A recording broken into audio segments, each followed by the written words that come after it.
Hey guys, how's it going? I'm Matt the Dev, and in this tutorial we're going to be building a movie watch list with React. We're going to make use of the React hooks, the context API. We're going to store our watch list in local storage so we're able to persist the data. And we're going to obviously be using an external API to be able to grab information about the movies. So this is the app that we'll be building. It's just a basic React app. Where we can kind of look into the hooks and how we're going to store that data with the context. We're going to access data with the context API, store the data in the local storage, and even kind of learn about fetching from external APIs. So the app works kind of as follows. It's a watch list for you to add your kind of the movies you want to watch to the watch list. You can mark these movies as watched. So I've watched the movies. It will then appear in our watch list. So it then appears in the watch list there. We can mark them as unwatched to get them back into our normal watch list here. And then we can add other movies from online. So if I search for a movie here, it's going to use an external API, the movie database API to be exact, to fetch the films for our search, and then we can add them to our watch list. So let's add this one to our watch list, for example. If I go back to the watch list page now, you can see it's been added in there. We can remove it from the list if we don't want to, and things like that.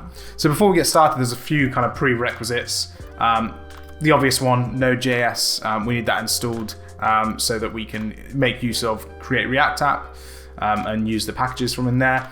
This tutorial is kind of going to have an expectation that you know the basics of React if you're looking into kind of using React hooks and React context API. So you should have some kind of experience of setting up a basic React app with components and stuff like that. But obviously we'll go through that as we kind of go on. You are going to have to sign up to the movie database and request an API key. That's really easy. I'll put a link down in the description to the movie database. What you need to do is you need to create an account. You need to go into your profile. Once you've created an account, go to settings, and then you can go to API on the left-hand side, and you can request an API key. It's pretty much instant. You kind of got to put in a few details about what kind of app you're making. It might ask for the app URL. Just type in localhost. That means that they'll know that it's kind of an app in development, and you can request the API key from this website. So yeah, we'll be needing that. This API key won't be obviously active at the time of the video.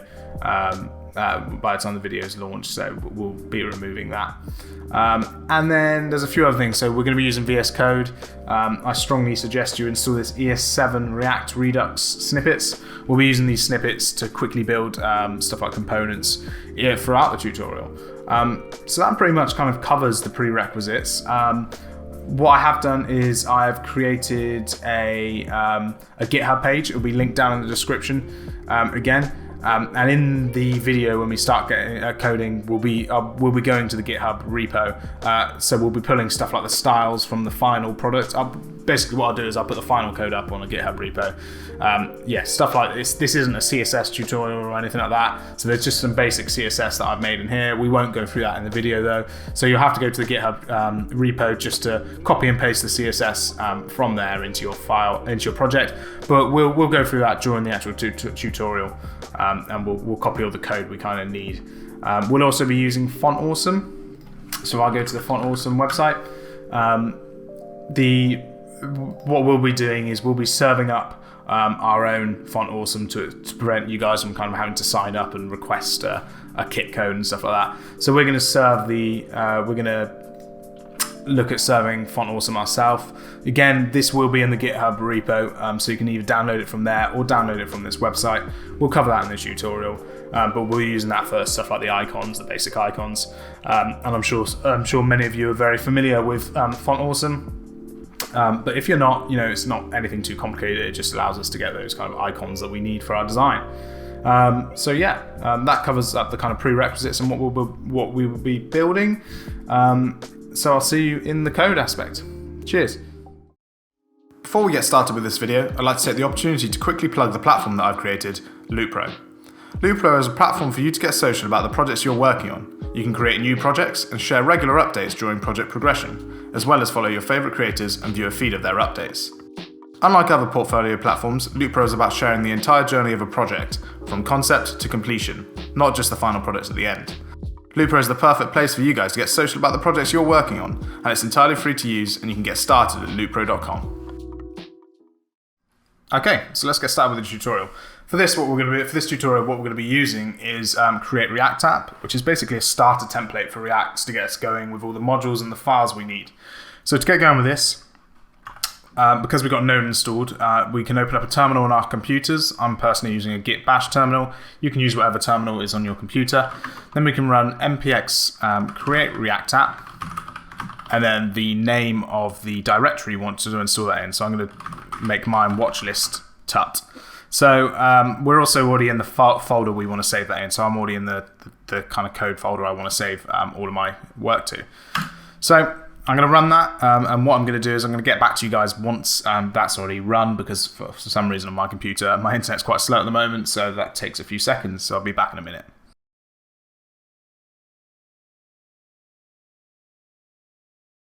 Okay, so that's finished installing. So what I'm going to do is I'm going to cd into that folder, so I call that watchlist-tut, and then I'm going to run code and dot, so that opens up VS Code. A VS Code initiation, basically, so that we can open up our code straight away in our editor. So I'm going to pop this on the side here. I'm going to get a browser here so that when we're coding, we can see the changes live, and we're basically in the correct folder already. So to get started, what I'm first going to do is I'm going to install another module that we need for this tutorial. We're going to be having a few pages, so we need to be able to basically move around those pages. So to do that, I'm going to install React Router DOM. So I've done npm I, so npm install, that stands for, then React Router DOM. So React Router DOM, if you guys aren't aware, it's going to basically allow us to route around the application, move around to certain pages that we need to, and cover all our routing basically. So that's an easy package to get us going with that. I'll fast forward this bit and wait for it to be installed properly, and then I'll get back to you guys again.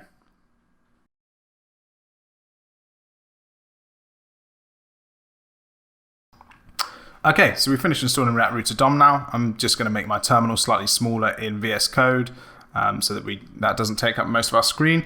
And now we're just going to go through and basically clean up some of the files we don't really need. So we don't really need the test.js, so I'm going to remove that. Index.css, we don't really need that either, so I'm going to delete that. And then inside our index.js, we're going to remove this line because it's obviously importing the CSS file we just deleted. I'm going to delete the logo because that's the React logo we don't need, and some of the test files as well, we don't really need those. Okay, so that's kind of done a little bit of cleanup. What I want to do is I want to import some CSS. I'm not going to go through the CSS in this video because you guys, most likely, if you're watching this tutorial, know everything about CSS. We're not going to waste any time on that. So inside the repo, inside the final code repo that I'll share in the description below, I'm going to go into the source. I'm going to go into the app.css. And what I'm going to do is I'm going to just copy this contents here and just paste that in. So we've got all of our styles sorted for the application straight away. So what I'd recommend you guys doing is, if you wanted to, you could download this repo. If we just move across the bit, you can clone or download it, and then we can also then access inside of our lib folder. We've got the Font Awesome files that we're serving ourselves rather than using their CDN. So I'm going to pull over this code in this right hand side. This is the final code repo here, and I'm going to grab the lib folder here, which contains all of our Font Awesome stuff, and I'm going to move that into the source folder as well, so that we have access to icons and stuff like that from Font Awesome.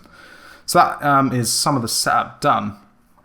So inside this, we now kind of want to just remove some of this code here. Let's maybe zoom out just a tad there so you guys can see more of the screen. So inside this, I'm going to just remove this. I'm going to replace this for now, for the main app, just with a hello world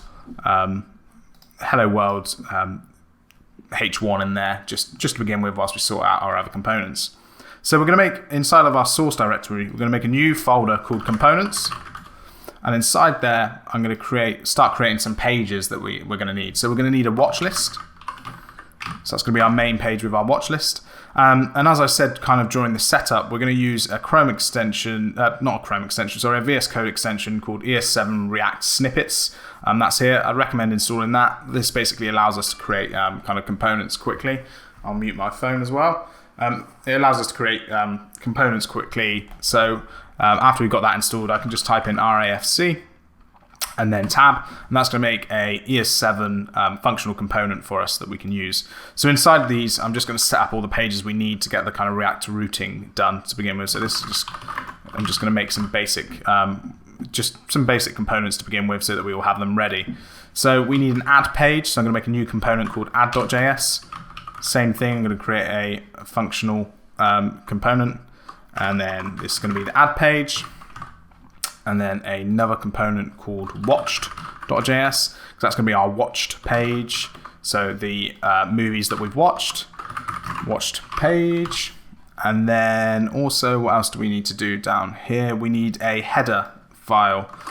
So that's going to be our nav and stuff like that. And what we're going to do, we're going to make another functional component in here.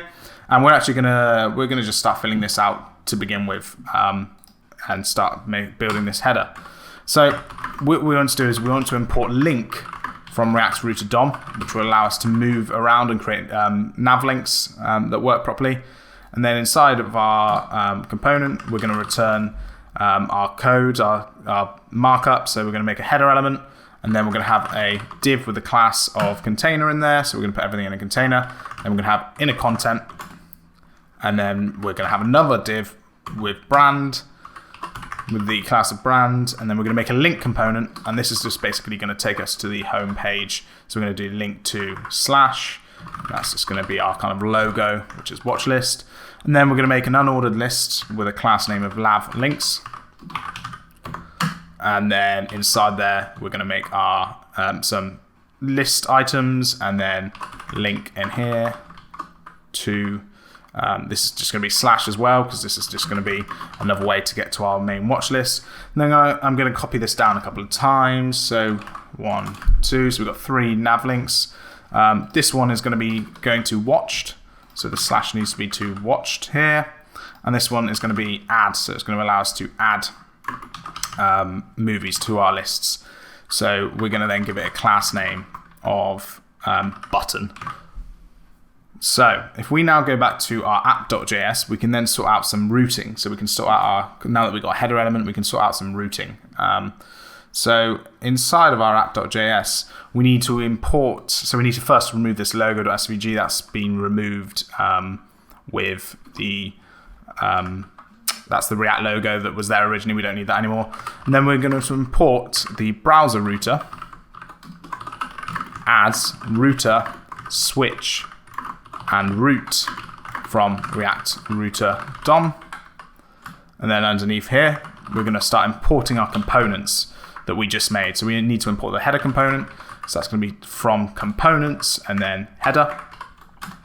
And then all the pages, so watch list from component/watch list. Oh, that's the watched one. We don't want that one. Watch list.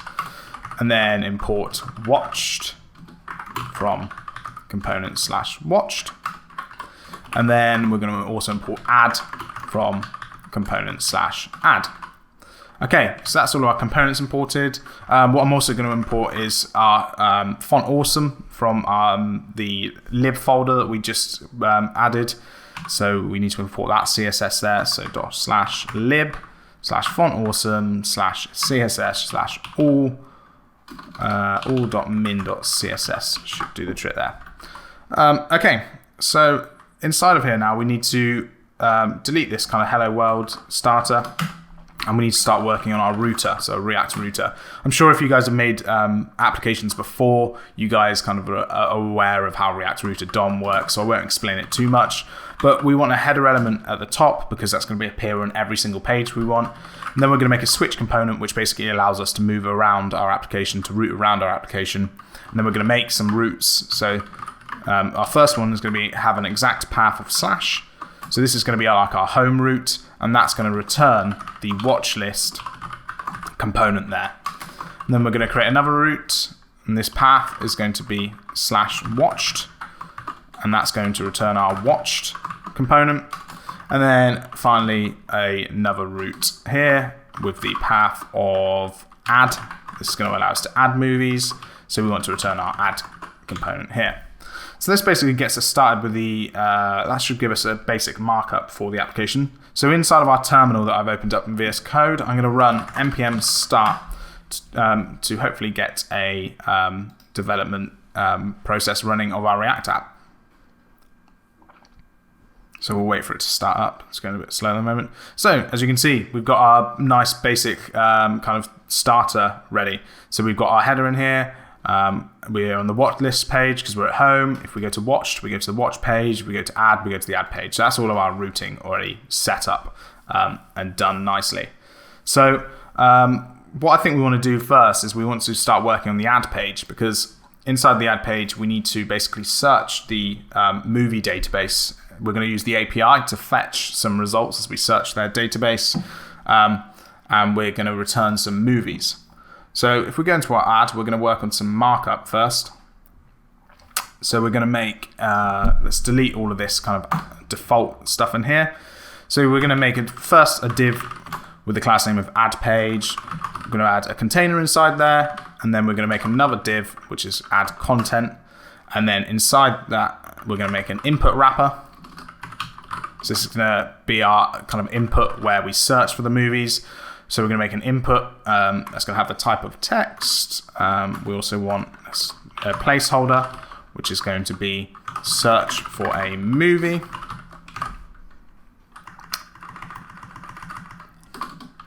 Search for a movie, and that kind of gets us started there. So first of all, the first thing we want to do is when we've got stuff like inputs, we need to attribute a state to that input so that we can change the text as we type in our input. So we're using React hooks. So typically when you're using state, basically React hooks allows us to to use state in functional components rather than class-based components. Previously, you'd have to make a large class-based component, then you'd have to make a constructor and then do super props and this.state and that kind of thing. With React hooks, we now don't need to do that. We can, when we're importing React at the top, we can also, in curly braces, import use state. So this basically allows us to create state inside of a functional component here. So the main one we want to begin with is a query state. So we want a query string that's going to be the value of our input. So to do that, we do const, we create a new variable, and then we are so the first one is going to be what our state is called. So it's going to be query, and then we have another parameter that basically is called setQuery, which allows us to change our state, and then we're going to use the function useState, and then we need to give it the initial state to begin with here. So our initial state, we just want an empty string, so we're just going to put an empty string like that. And then inside of our input here, so if I go back here, I'm going to make this a bit nicer so you guys can see it. We're then going to set the value of our input to query, so it's equal to the query state, and then we are going to make an onChange event. So when we change the value in here, what we're going to do is we're going to make a function in here to tell the input what to do when we do change the value, or tell the component what to do when we change the value. So onChange, we're going to make it equal to onChange, and then we're going to make a function up here called const onChange. It's going to have the event set as a parameter there, and then first of all we're going to prevent default, and then what we're going to do is we're going to set the query. So this is using this setQuery here to set the state equal to e.target.value. So we make it equal to the value that we've typed in on there. So now if I search in here, hello world, you can see that it's changing. Our input is changing nicely there, which is perfect. So what do we want to do here? So what we want to do here is we basically, every time we search in this area here, we want to do a search on the movie database and return some movies. So if I open up the TMDB API up here, so if we go to the API, I'm not sure how nice it's going to look on this screen. We basically want to go down to search. So we're using their API here, and we want to search their movies. So we're going to use this search endpoint here to search their movies, and so we're going to return us some movies. So what we're going to do here is, first of all, we need our environment variable set up. So as I told you guys as a prerequisite, we basically need to you needed to generate your own API key for the movie database. It's fairly easy and it's quick to do. So hopefully you guys have done that, and if you haven't, you guys need to do that now. And then what we're going to do is we've created a .env.local file in the root of our application, and we're going to make an environment variable called React App TMDB key, and this is going to be equal to your API key. So I'm going to paste in my API key here. And now we can access that this environment variable inside the application.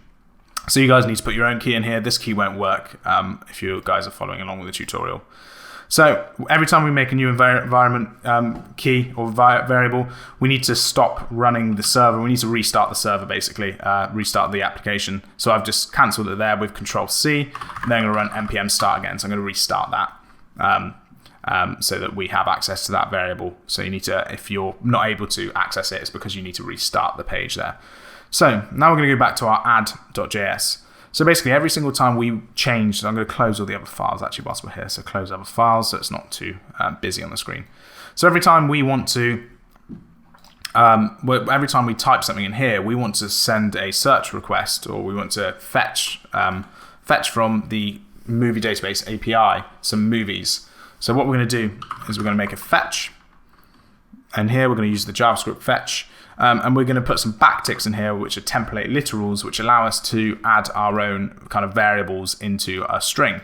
So if we go back to the API endpoint here, you can see here in the search area, it kind of tells us what the endpoint is. So if we go to the try out tab, we can see here that it gives us the whole string that we need to use, the endpoint that we need to hit to be able to search the database.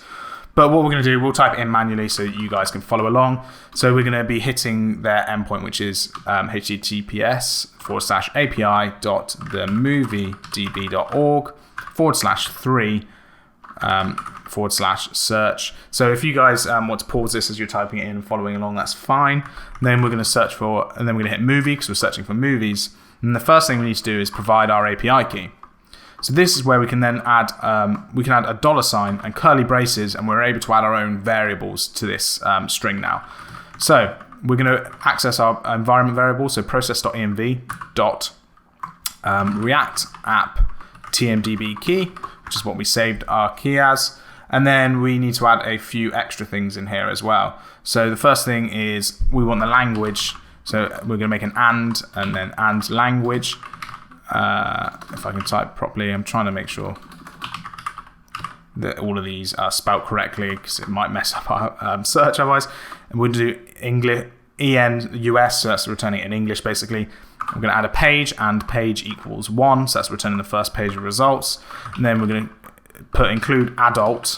We're going to set that to false because we most definitely do not want adult films being returned, especially not for this tutorial.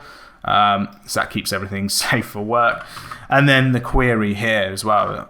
So we're going to use our $sign and then curly braces again, and we're going to provide it with that e.target.value, so that the value that is added to the input.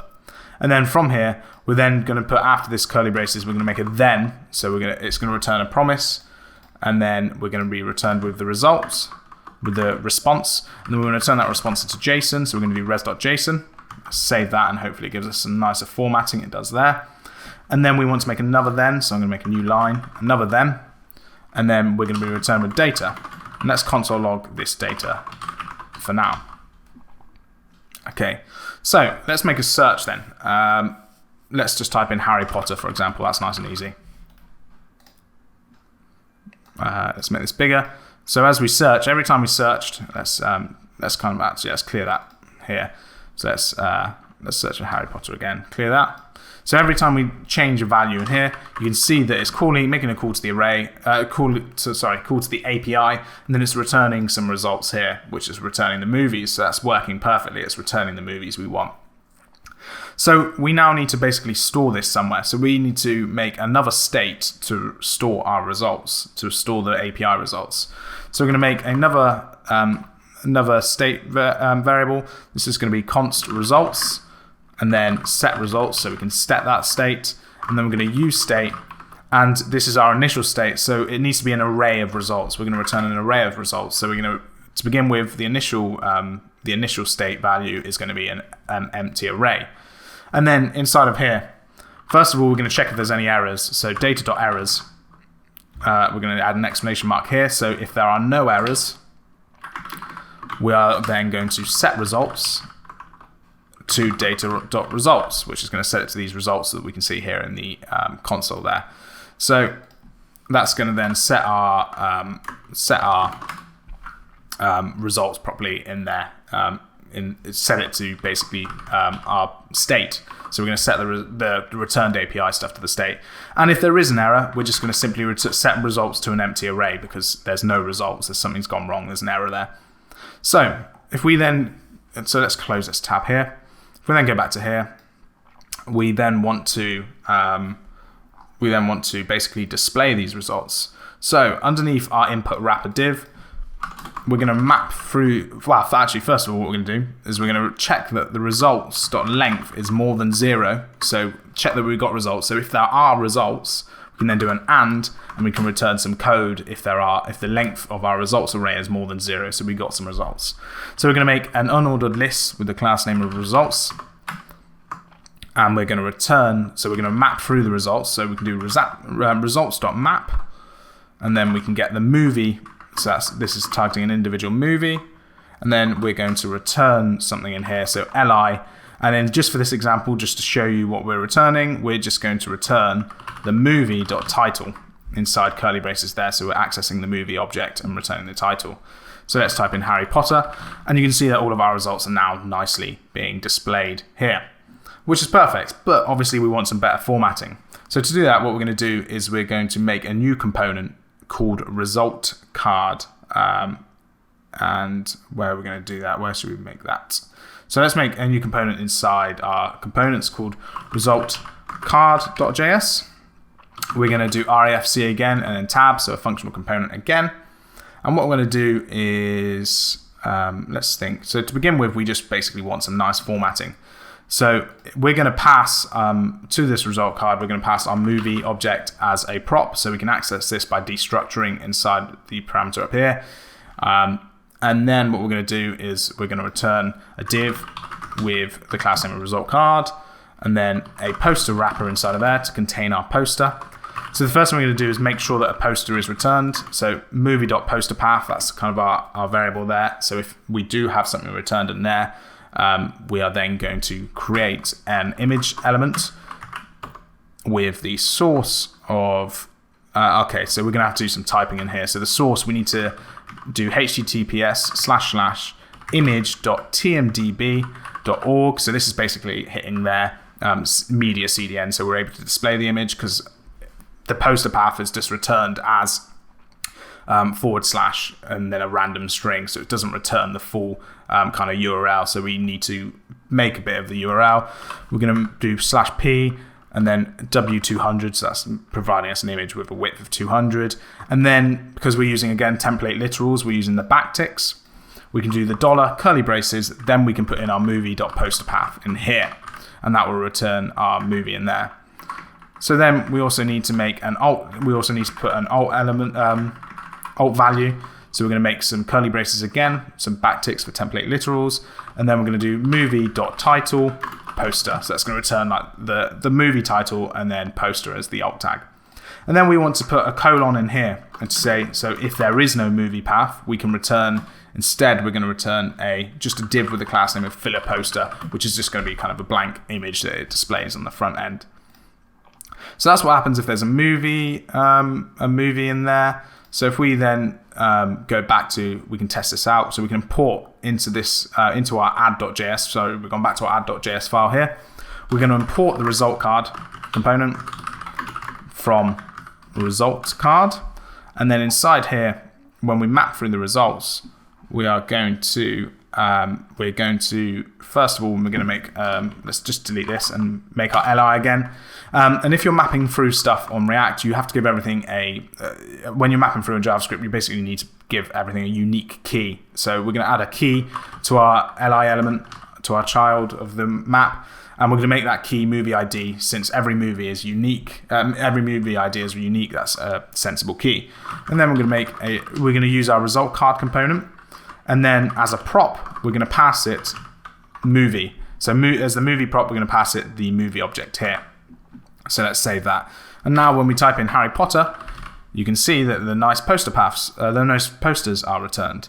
And the grey ones here, you can see basically is what is returned if there is no poster provided. So that's our filler poster div in there. So that works perfectly. So we need to go back to our result card and pad this out a little bit. So what do we need? So we're going to make, underneath the poster wrapper, we're going to make a new div with the class name of info. And then that's going to have inside of it a div called header. And that div, inside the header, we're going to have a h3 with the class name of title. And then inside this title, we're going to return the movie title. h4 dot. We're going to make a h4 element underneath just with the release date. And then we're going to return movie.release date in there.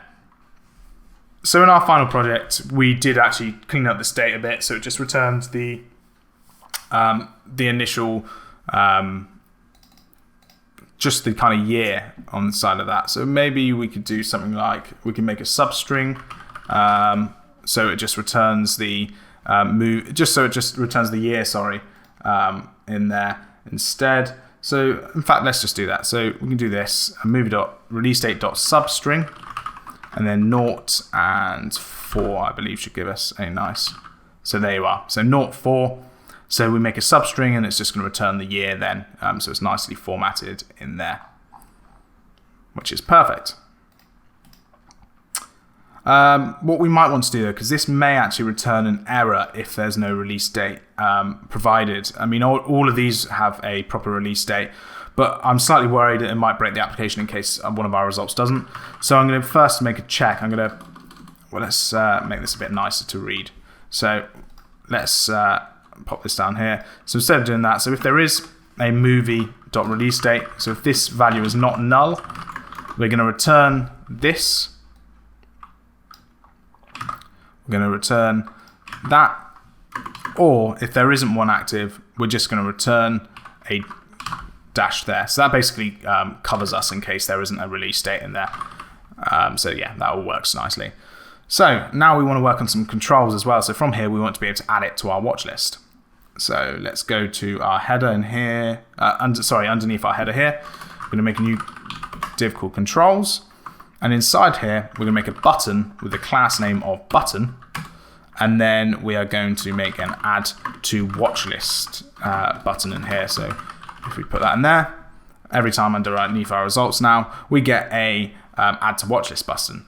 So this is when we kind of want to start working on the context API aspect. We've looked at React hooks in terms of using the state, but we need a global state.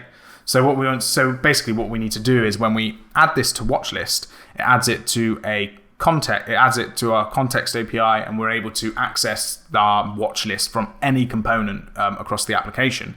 So typically the reason we do this is because normally the only other way to do this is by passing stuff through to components as props, which we don't really want to do. We want to be able to just easily access all of our data from any component, and we can do that with the context API. So inside of our source folder here, we're going to make a new folder, and we're going to call that context.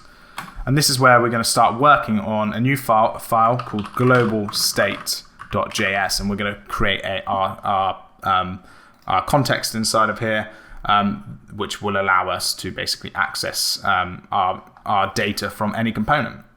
So to begin with, we're going to import React. And then after that, we're going to put some curly braces, and there's a few things we're going to make use of. We're going to use create context. We're going to also need use reducer, and we're also going to need use effect from React. So there's the proper things imported there. We won't use all these straight away. We'll kind of use them as we need them when it comes to it out there. So the first thing you need to do when you're working on some kind of context is you need to make an initial state. So what the initial value is going to be of your store. So inside we're going to make a const variable called initial state. And what we're going to need in here is we're going to need a watch list, and that's going to be an array of movies. So to begin with, we're going to put an empty array in here, and then we're going to make a watched component in here. And we are going to also, that's going to be an array of movies as well. So that kind of sets up our initial state inside of here. So what we also want to do is we want to, under here, we now need to create our context. So we're going to create context. And then we're going to export this as well. So it's going to be export const so that we can access it from other variables. And then that's going to be called global context. And it's going to use, and we're going to use create context. And then we're going to pass in the initial state inside there. Inside there like this. Okay, so to be able to provide this to other components, we need to make something called a provider, which basically allows us to access that global context from other variables. So we're going to work on the provider component here. So ultimately what we're doing is we're building a component down here. So we're going to do export const, and it's going to be called global provider, which basically is going to take in some props. And then we're going to do some stuff inside of here to make it function as a provider. So the first thing we want to do inside of here is we're going to make a const of state, and we need to put state and dispatch inside these square brackets in here, and then we're going to use the reducer, and we need to create a reducer, which is going to be called app reducer, and then initial state in here. So we've got this set up. So before we even say this, we need to make a new file inside of our context called app reducer, which is this element here, and we'll import this in a minute. So app reducer in here. So if you guys aren't aware, ultimately, when it comes to kind of context and you're looking at these kind of things, it works similarly to Redux if you've used Redux before. But what we basically do is we build a store which stores all of our state data. The store holds the object which holds the application state data. We then need a reducer, which is what we're about to build now. And what this reducer does is it's basically a function that returns some state data. So it basically describes how your state is transferred into the next state. It basically, when we build it out, you'll get a better explanation or a better understanding of what that looks like. But ultimately, what this does is basically tells our store what to do with the data when something is happened. So to begin with, we're just going to make a default. We're just going to make a empty kind of reducer before we build any kind of actions. So this is going to take some variables which are, so export default, we're going to pass in state and action, and then we're going to return it with curly braces here like this, and then we're going to make a switch state, so action.type. So we then open curly braces, and by default we're going to return the state. So basically what happens is, as we get more actions, as we make actions, so actions are basically, they're an object that tells the reducer how to change the state. Basically we dispatch a type which then passes it to this reducer here. So to begin with, before we build any, our default state is just a return state, and you'll get a better understanding as we build more actions in here. So inside of this global state component, since we're using the use reducer, app reducer, initial state here, we then need to import this. So let's import this app reducer we just made. So import app reducer from app reducer. So then when we save this here, we don't get any errors. We're importing app reducer properly. And then we're also going to, so now we kind of need to build this out a bit more. So basically what this does is we're then able to access the state variable inside here. So we're going to return, so with this component here, we're going to return with our provider component, global context dot provider. So this dot provider tells us it's a provider. And then inside of here, we're going to make some curly braces, and we're just simply going to return props.children. So we're going to wrap this. We're going to use this global provider to wrap all of the elements on our application so that we can access the global context from every component. So when you've got this provider, we need to provide it with a value. So these are the values that are available from our provider. So inside of here, we want to provide, so it's two curly braces. Then we're going to provide the watch list, which is going to be state.watchlist. So it's basically returning the watch list from the state. And then we are also want to provide it with the watched, and then that's going to be a watched state, which is going to be watched state.watched. So then that gives us access to the watch list and watched from our store. So as I was talking about, we need actions. So when we click this add to watch list button, we basically want to tell the provider we basically use an action to tell it what to do with once we've clicked this button. So this action, what we're going to do is, what we're going to do with this add to watch list button is we want to create a function here, and we're going to call it add movie to watch list, and that's it's going to be provided with our movie data in here. So we've got a function here provided with movie data, and what we're going to do is we're going to dispatch an action, so we're going to dispatch a type. So this type is going to be whatever we want to call it. So add movie to watch list. By practice, you make your types uppercase. That's just best practice for reducer types, action types. And then the payload of our dispatch is going to be the movie data. So basically, now this is dispatch. What happens when we dispatch this is we dispatch a type of add movie to watch list, and inside that we provide the payload of movie. So we now move to our reducer, and our reducer tells us how to store that data inside of our store. So what we want to do is we want to make a new case, and this case is going to be called add movie to watch list, because it's the type. So the action.type is the type we just passed it in that action, and then by default we're going to return now. What we want to do is return the existing state, so what the state currently is, and then we want to make some changes to the state in terms of the watch list. So we're going to target our watch list array inside of the store, and we're going to put some curly braces in. We're going to make an array basically. We're going to make a new array, and we're going to pass it the action.payload. So that's going to be our movie data. That's the payload we just passed it, and then we're going to do comma, and we're going to spread the original state. So we spread using ... and then state.watchlist. So what this is going to do is when we click the add to movie, it's going to add this Harry Potter movie to the array of the existing watch list, because we've spreaded the existing watch list here. So I think the best thing to do now is to show that in practice, how we kind of get our global context, and we need to be able to show it in here. So to begin with, the first thing we need to do is we also need to provide this action to the global context.provider in here. So we're going to do add a comma, and we're just going to add movie to watch list on here as a value. If you aren't aware, this is the same as writing add movie to watch list is equal to add movie to watch list, but since they're both the same variables, we don't need to type that. We can just type it more simply like this. So we've now made our provider. We've got our first action in here of add movie to watch list. We now need to wrap all of our components in that provider. So let's open up the app.js. Let's go back to app.js here. So inside app.js, we need to import the global provider, the component we just made,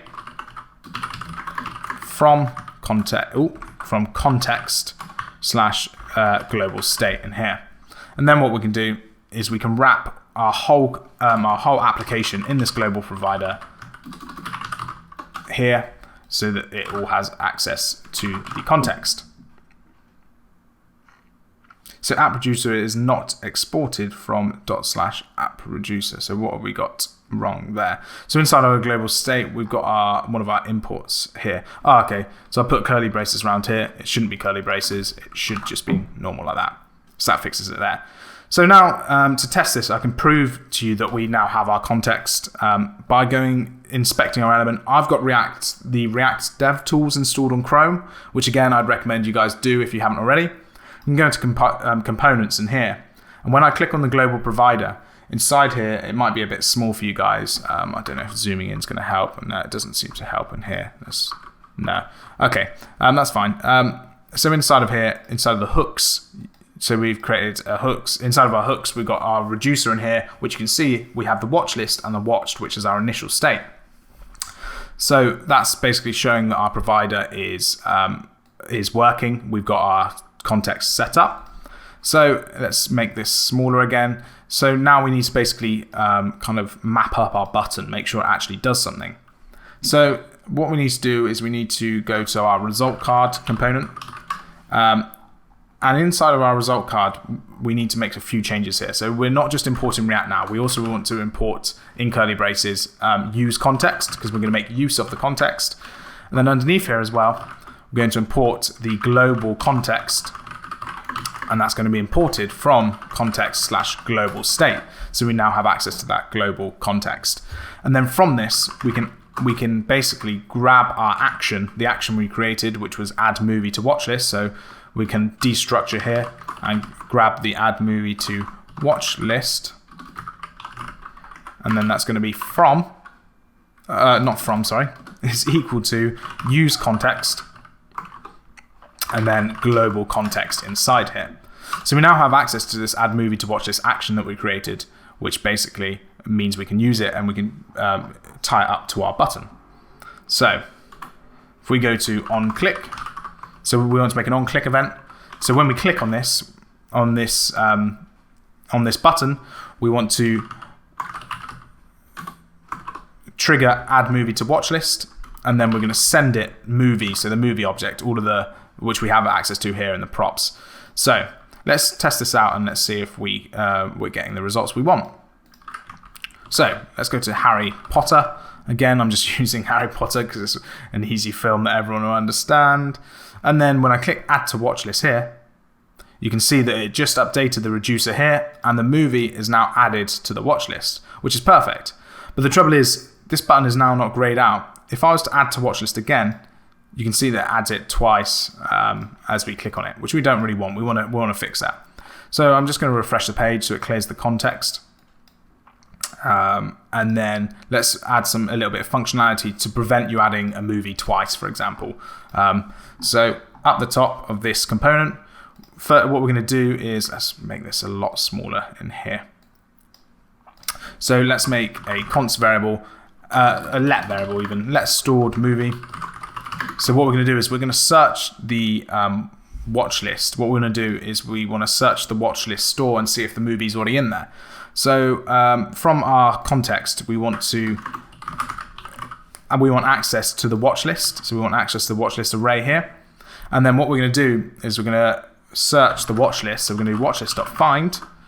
So we're going to search for any objects which have an equal ID to the object we're trying to add. So we're going to search any movies. We're going to search through the array and see if the movie is already in the watch list. Basically, so if a movie is there, it's going to return a stored movie. It's going to return an object here.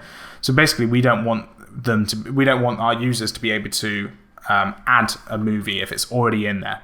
So let's make a new variable called watchlistDisabled.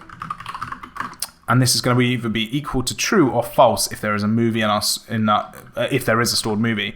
So stored movie. So if this is not equal to null, if something is returned from our stored movie, it's going to be true, because it's going to return true. We want to disable our button, which is what we're going to use with this variable. We want to disable it because there is a movie. If nothing is returned, basically if the movie is not in the watch list, we can return false. And then what we can do is on our button down here, we can add a disabled element, and then we can make that equal to this variable here. So if we make that equal to that variable there, see it's going to disable the button if the movie's already in the watch list. So let's add Harry Potter to our watch list again. And as you can see straight away there, it's now disabled our button because it's recognized our store has been updated and the movie is in there. So if I even take away our search and search again, it's still in there. So the problem we have at the moment is that we're not actually persisting any data. Our data is basically lost if we were to refresh the page or something like this. So if I refresh the page here, first of all, I'll show you, I'll inspect the element. We'll go back to our components in here. If we go to global provider inside here, inside of our reducer, if you go to the watch list here, you can see that our watch list is full. It's got a movie in it. If I refresh the page, we lose that watch list. It's not persisted. The data isn't persisted, which is a problem. So we want to stop that basically. We want to every time we refresh the page, we want our watch list to stay where it is. So there's a few things you could do for this. We could build a database We could store all that stuff in the database, but we're not going to do that for this tutorial. What we're actually going to do is going to make use of local storage. So we're going to store our values in local storage, store our movies in local storage, so that when the application is opened again, it can access those movies stored in our local storage. So what we're going to do is we're going to go back to global state in here. And what we did inside of our global state component is we imported useEffect, which we're going to make use of now. So inside of our provider here, we're going to make use of useEffect. So what this does, useEffect, is basically triggered whenever the state is changed inside of our provider. So whenever an item is added to our movie, whenever an item is added to the movie, it does that. It adds it straight to the. Whenever a movie is added to our watch list, this useEffect thing, this useEffect function here is triggered. So what we want to do is basically say, whenever this is triggered, we want to save to our local storage our watch list. So what we're going to do is we're going to do local storage, set item, watch list. And then if you're not aware, local storage has to be a string. So what we're going to do is we're going to do json.stringify, because at the moment we've got an array, which obviously isn't a string. So we can do json.stringify, and we can do state.watchlist, which converts our watchlist array into a string, and then we'll store it in our local storage as watchlist. And then we pass it the state here as well, since we're accessing that state. So we do a comma state in there.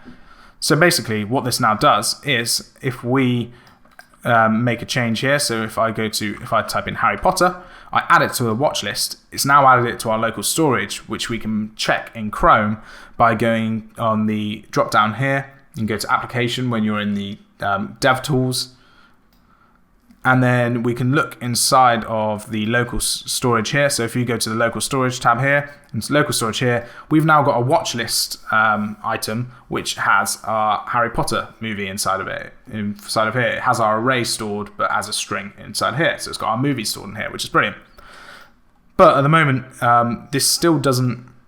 When we inspect it here, if we refresh the page again, we're not making use of that local storage yet. So if I type in Harry Potter again, it's not come up. It's not updated our provider. It's still stored in our local storage.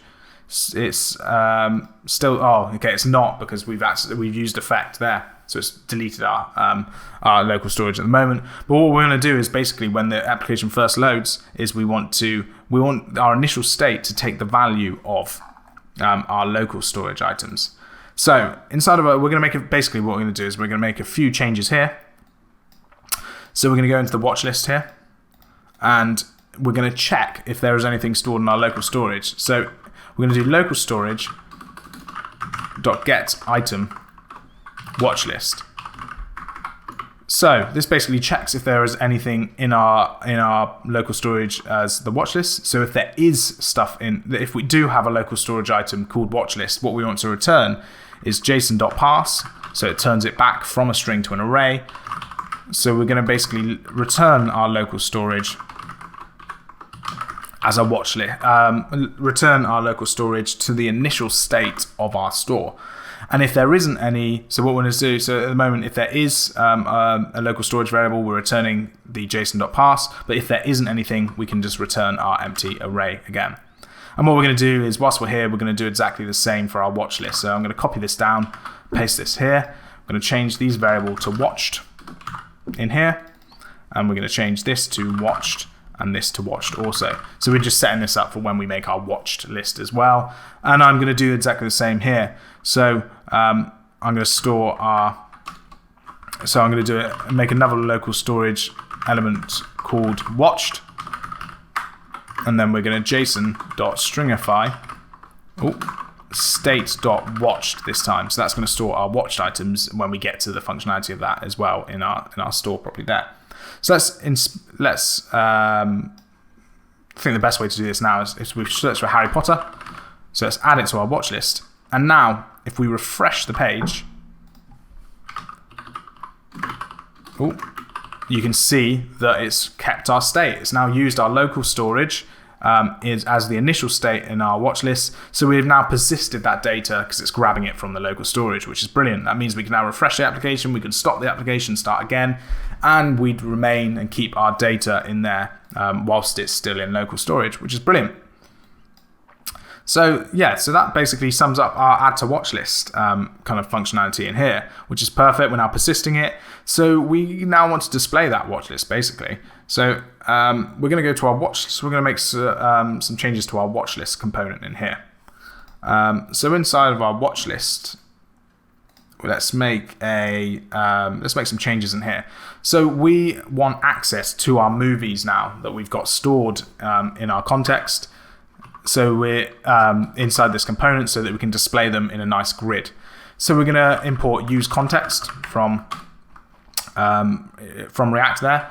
We're going to import the global context from context/global state. And then inside of our component here, we can access our watch list using use context global context. So we're accessing our watch list array from here. So as a quick demonstration, our watch list.map and then movie, and then we'll just return a h1 with movie.title. So there you can see that the film we added to the watch list is now we're now accessing it from our watch list. If I was to add another film, so let's add another Harry Potter film, add it to watch list, go back to our watch list component here, you can now see 2 titles in here because we've accessed it from the store, which is brilliant. So what we're going to do is we're going to pad out this page. We're going to give it some proper styling and some proper markup. So I'm going to make a div with the class of movie page, and then going to put it inside of a container, and then we're going to have a header element and a h1 with the class name of heading, and that's going to be my watch list. And then underneath this header, we're going to add some more to the header in kind of shortly. But then we want to basically return our watch list. So I think the main thing we want to do first is probably we want to make a movie card component. So we're going to make a new component that kind of displays our movies. So we're going to make a new component called movie card.js. We're going to make a functional component again, and then we're going to give inside here a class name of movie card. We're going to give it a div of overlay inside there. That's just for some styling. Don't worry too much about that. And then from the result, we're going to bring it back to the result card. We want to basically display the poster. So we're going to copy this this bit here. In fact, we can copy these this whole bit of lines here. And then we're going to paste this in here because we want the same kind of thing. To access the movie, we need to put movie in curly braces up here. I forgot to do that at the start, so we're going to pass it in as a prop again. And we're also going to have a prop called type as well. So this type is going to be either equal to watch list if it's in the watch list, or it's going to be equal to watched if it's in the watched list there. So we're going to work on that functionality in a second. But so basically for now, if we go back to our watch list, what we want to do is we want to map through our watch list, and we're going to make a movie grid, and we're going to map through our watch list. So watch list.map movie. So we're going to grab it's going to be called movie. The individual element is going to be called movie, and then the individual object, I should say, sorry. And then that's going to be, we're going to use our movie card, and we're going to pass it the prop of movie, so it's got access to the movie data. And then the type is going to be equal to watch list. As we said, the type prop is going to be equal to watch list, as we just explained. So we need to import the movie card up here as well. So import movie card from movie card up there. And then, okay, so what have we done wrong here? Okay, so I've done curly braces there, and I should have done round braces, which is my mistake there.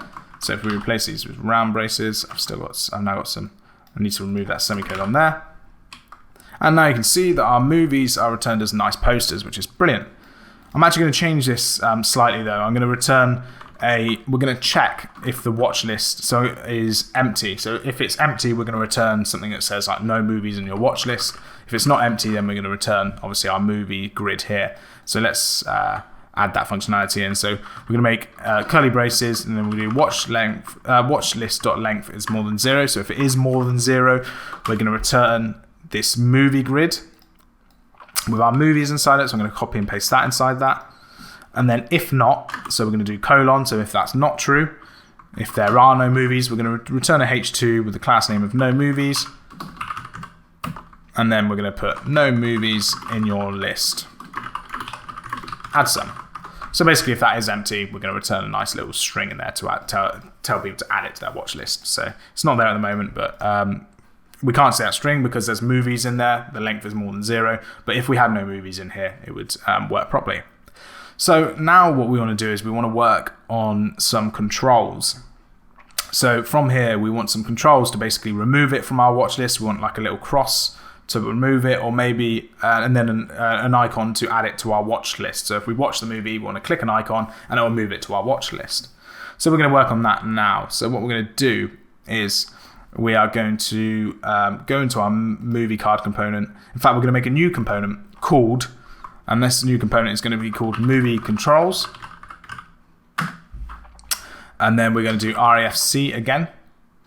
So we're going to have access. So we're going to basically make a movie controls functional component, and then this is going to have the variables of movie and type. So we're also going to pass these props down to these movie controls again as well.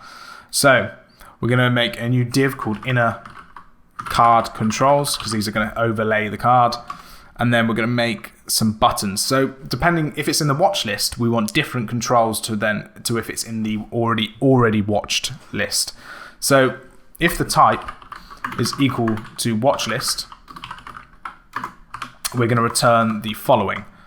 We're going to use React fragments, which is just brackets with no kind of no element inside there, and we're going to return a button, which is going to have the class of control button or CTRL button. And then inside there, we're going to use some font awesome icons. So we're going to give a class I with the class of FAFW, so that gives it a fixed width. And then we're going to do .far.fai. So if that wasn't that clear, you can follow that now. And this basically gives us the like an eye icon, and then we're going to copy this down, and we're going to have a icon which is FA, and then it's going to be FA times, which is going to give us our cross item, which is going to allow us to remove it from our watch list. So let's go to our movie card. We need to import these controls now. So we're going to import movie controls from movie controls, and then underneath our poster we're going to return movie controls, and then we're going to have a type of type. So we're going to pass it the type so the controls know what type it is, whether it's in the watch list or watched list. Movie there, so we're going to pass the movie there. So as we can see now, when we hover over, we've got our nice controls, so we can add it to our watch list when we click this button, or we can remove it from the watch list if we click this button. Obviously, there's no functionality yet at the moment. We're going to work on that at the moment. So let's get a look inside of here. Oh, let's remove that. So as we click each button, it's going to add some effects there. I'm not quite sure why we've got some different hover effects on here. These weren't on it on the original value. I'm not sure if it's because we've inspected, but whatever. The controls still work nicely. They still look good at the moment. Okay, so the first thing I think we'll do is we'll work on the functionality to remove a movie from our watch list. So what we need to do is we need to go back to our global state. Let's make this smaller. And we need to make a action to remove a movie from the watch list. So if we go to global state up here again, so what we're going to do is we're going to make a new action, and this action is going to be called remove from watch list. So const remove movie from watch list. And what we're going to do this time is just pass it an ID. We don't need the full movie. We just need the ID to work out which movie we're going to remove. So we're going to pass it the movie ID. And then we're going to dispatch a type of, so in curly braces, type of remove movie from watch list. And then it's going to have a payload of ID. So we're going to pass that ID as a payload there. So we then need to pass this remove movie from watch list function here to our global context provider so that we can access it from other components. And then what we need to do is we need to go, I'm going to close all our other tabs because it's getting slightly confusing at the moment. So then inside of our app reducer, we need to tell it what to do when this dispatch is called. We need to tell, our reducer tells us what to do with that data, what to do with our payload. So inside of our app reducer, we're going to make a new case, which is remove movie from watch list. And this time what we're doing is we're returning again the existing state, but then we want to modify our watch list. And this one we added to our array, and this next one we want to filter the array so that it removes a movie. So we're going to do state.watchlist.filter and then movie inside of here. And then what we're going to do is if the movie.id is not equal to action.payloads. So what this is going to do, it's going to filter through the array, and it's going to return all of the movies that are not equal to the ID we just passed it. So it's basically going to remove the ID we passed it, the movie that we pass it from the state. So we can go into our, so now that we've done this, so we made our action, we passed it through, we can now use our action inside of our movie controls. So let's open up our movie controls element here. And inside the controls now, so we now want to use, as well as use React, we want to import use context. And then we also want to import global context. And there from the context as previously, and then global state inside here. So basically we now need to grab that action that we created. So we can do const curly braces and remove movie from watch list, and then that's going to use the context, and that's going to be global context. And then we can, on our remove button, which is this element here, we're going to make an on-click event where we use the remove from watch list action, and we pass in the movie.id, the ID that we provided it. So let's try this out. This should now all be working. So if we click the cross on the Harry Potter film here, you can see that it was immediately removed from the watch list, which is perfect. We've got the functionality working there properly. So now we want to make some changes to, we want to basically add it to a watch list. So we've got our watched page here, and we want to be able to move movies to our watched page to see what movies we've watched. So what I'm going to do is we're going to basically we're going to use, what should we do first actually? Should we pad out, I think maybe we'll pad out the watched page to begin with, so it's ready to go. So inside of our watch page, we need to use the context. We need to import use context from React, and then the global context from the global state variable, and then context / global state. And then we're going to import the movie card because we're going to use the movie card again from movie card.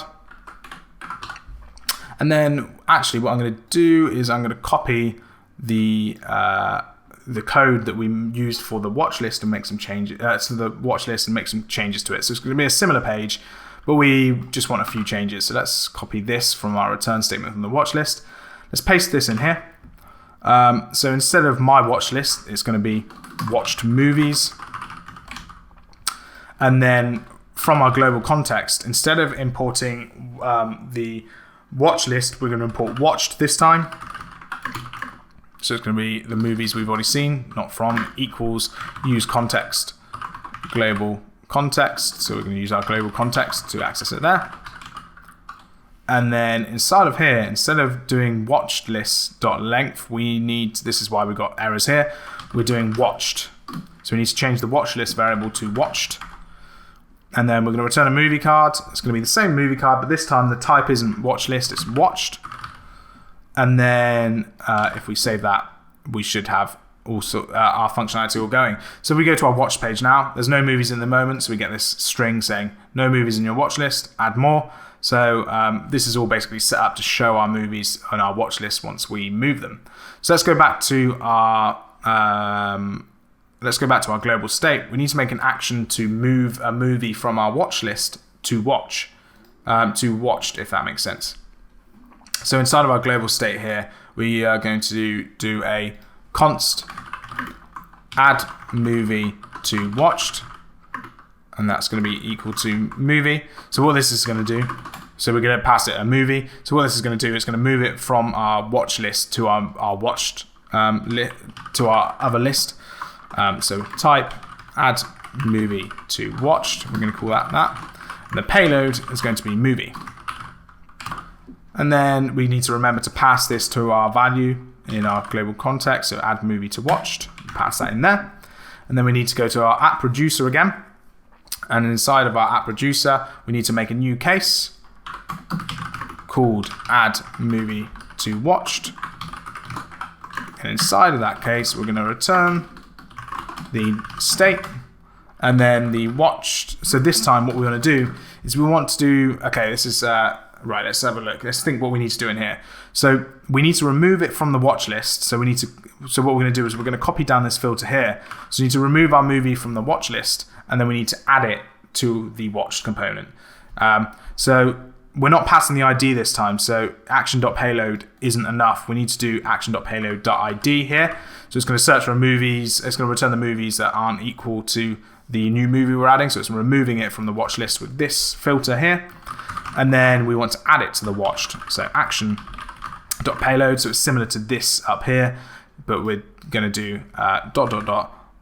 Oh, we lost our place there. State.watched. So that should be it. That's the functionality for moving it to the watch list. So if we go back to our movie controls now, we can import, I can't remember what we called it. What do we call it? Add movie to watched. So we can, as next to the remove movie from watch list, we can also import add movie to watched from our context. And then we can add the functionality here.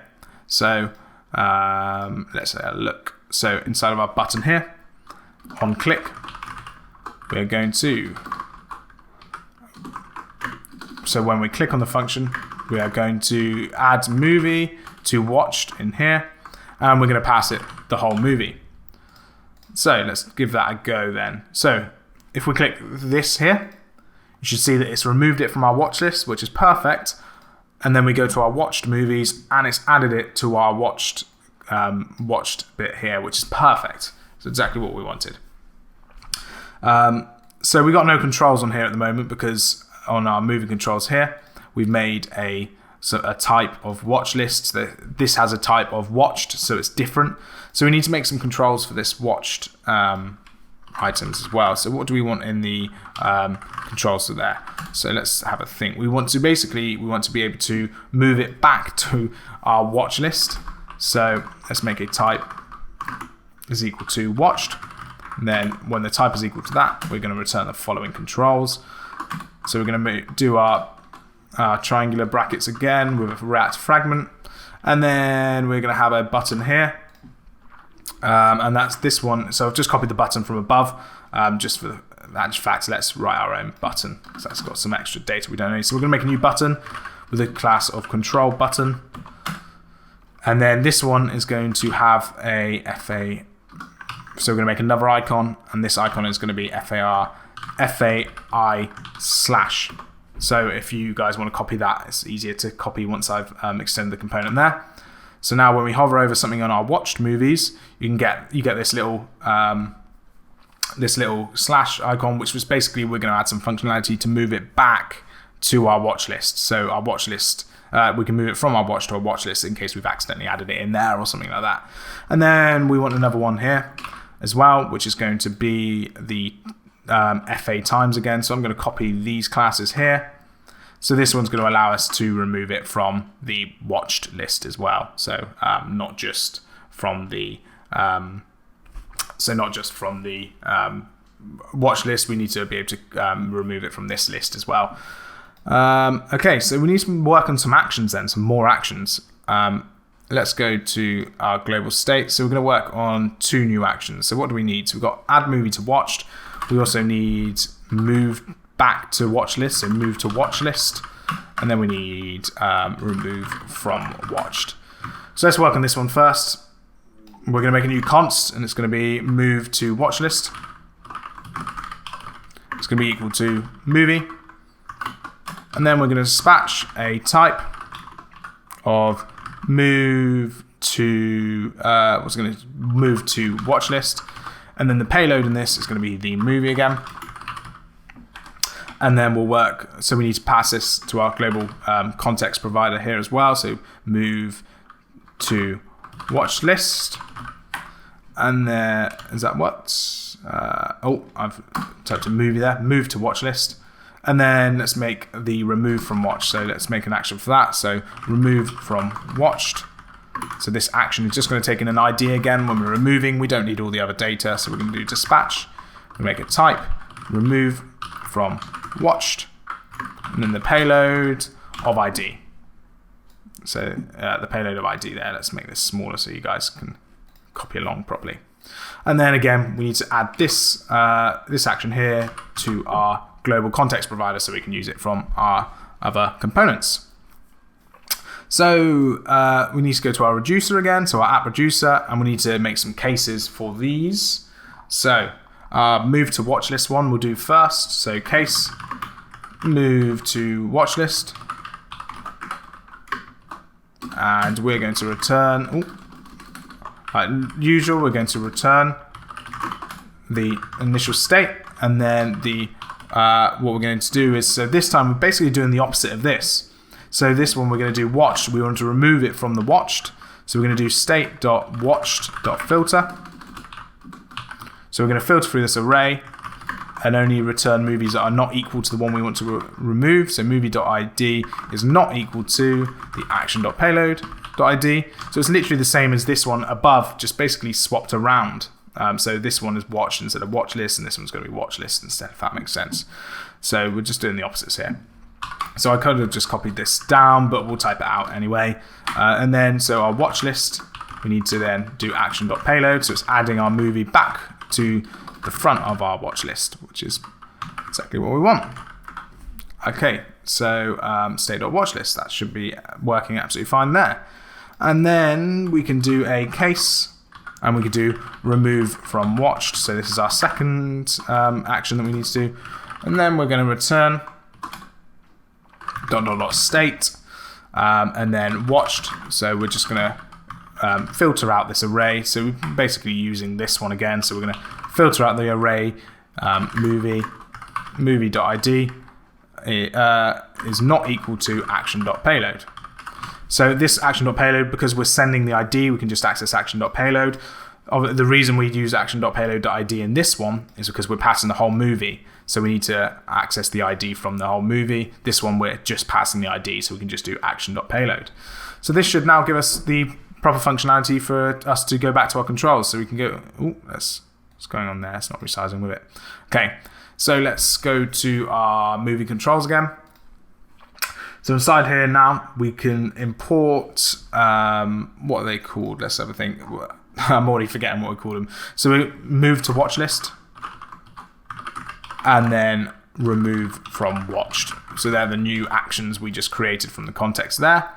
And we want to basically add this functionality to our buttons properly here. So on click here, we want to move to watch list. I'm going to pass it the movie. So when we click this button here, it's going to add it to our watch list again.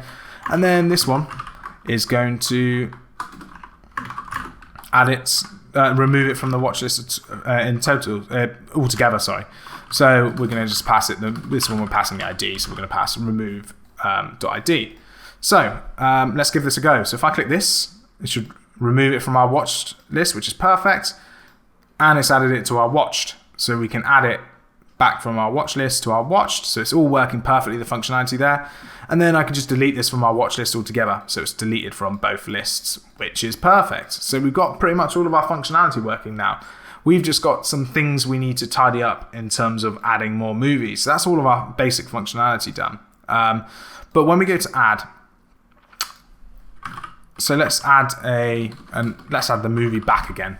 So let's do a different movie. Let's do Avengers. The Avengers. So let's add it to the watch list. So if we've got this movie on our watch list, and then let's say we decide to add it, we've watched it, we're going to add it to our other list, we're going to click this button. It's now on our watch list, but if we go to add, you can see that we can still add it to our watch list. Now we don't want that. We don't want to be able to add it to our watch list if it's already, if we've already got it watched, we don't want to be able to add it to our watch list. So we need to make some changes to the add component to basically add some rules in there to say, actually, no, it's already in the other list. So we need to check our watched list, not just our normal list. So not add, we need to go to result card. That's where it's stored in result card. So this one is basically checking the result card. So if you remember previously, we disabled the button depending on whether or not it was appearing in the watch list. But we also want to check if it's in the watched list as well. So we're going to make another one. So we're going to make another variable here, stored movie watched, and we're going to look for inside of the watched array. We're going to look for the movie and see if it's in there. So we can check inside this one as well. So it's checking the watch list this time. But you can see we got an undefined error. We forgot to import we haven't imported the movie. We haven't imported the watched array from the context here. So if we type in that should fix it perfectly up there. So let's go back to the Avengers. Oh, there we are. So the Avengers film there. So we need to make some changes to this. So we want to disable the button if the stored movie is, if it's stored, so if it's inside the watch list, we obviously want to disable the button. But we also want to check if it's stored in the watched list. So we're going to change this. We're going to add another if statement in here saying stored movie watched. So if this returns a value, we're going to return true and then false from here. So we're extending this functionality a little bit here so it checks both of the arrays in here. So now it disables the button, as you can see, because it's not in our watch list, but it is in our watched list. So this is perfect. We're now disabling the button so it doesn't just do it from here, which is great. And I think what we also want to do is we want to add another button down here to not just add it to our watch list, but we can also add them straight to our watched already. So let's make a new button. I've copied and pasted this one down. And then let's move this to add to watched. And then we need to import the action up here. So add movie to watched. Is that what it was? Oh no, add movie to watched in here. And then we can pass add movie to watched in here. So you can see inside here. Oh, so we need to make another one here. So we need some slightly different rules inside the watched disabled button. So on this, we need to make another variable here. So this one is watch list disabled. We're going to make another variable here. So watched disabled. So we want to see if we disable the button here. So we're going to check the stored movie watched here. So we're going to use this variable here. And if it is in there, we're going to return true. If it's not, false. And then we can pass this in here. So instead of watched list disabled, we're going to do watched disabled. So this basically means if, say I have a film in the watch list, it won't now disable this button as well. But what I can do is if I add it to watched, it disables both buttons if it's in the watched, if that makes sense. So our watched movies, we got 2 in the Avengers there. So let's just test this out a bit more. So if I add the Avengers, if I want to add the Avengers again, I can't do it. But let's say I want to add whatever movie comes next. Let's say Iron Man. So let's add that to the watch list. It appears on the watch list, which is perfect.